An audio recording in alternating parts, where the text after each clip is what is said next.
Hey everyone, welcome back to another quick how-to. In this video, going to show you how you can create favorite list in WhatsApp.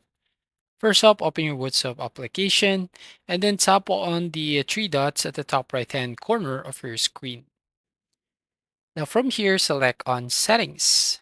Here on settings, you just need to find the favorites section.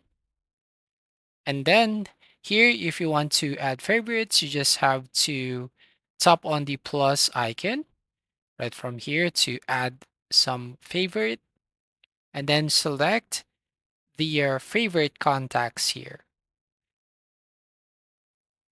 Now, once you have just selected, tap on the check icon right here at the bottom right hand corner of your screen.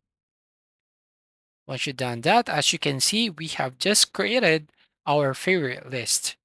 Now, if you're going to the call section, here you'll find the favorites section on your call list.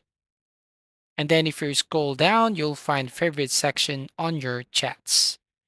So here you'll find all your favorite contacts on chats and calls list. That's all. Thank you for watching. Please like and subscribe and see you on the next video.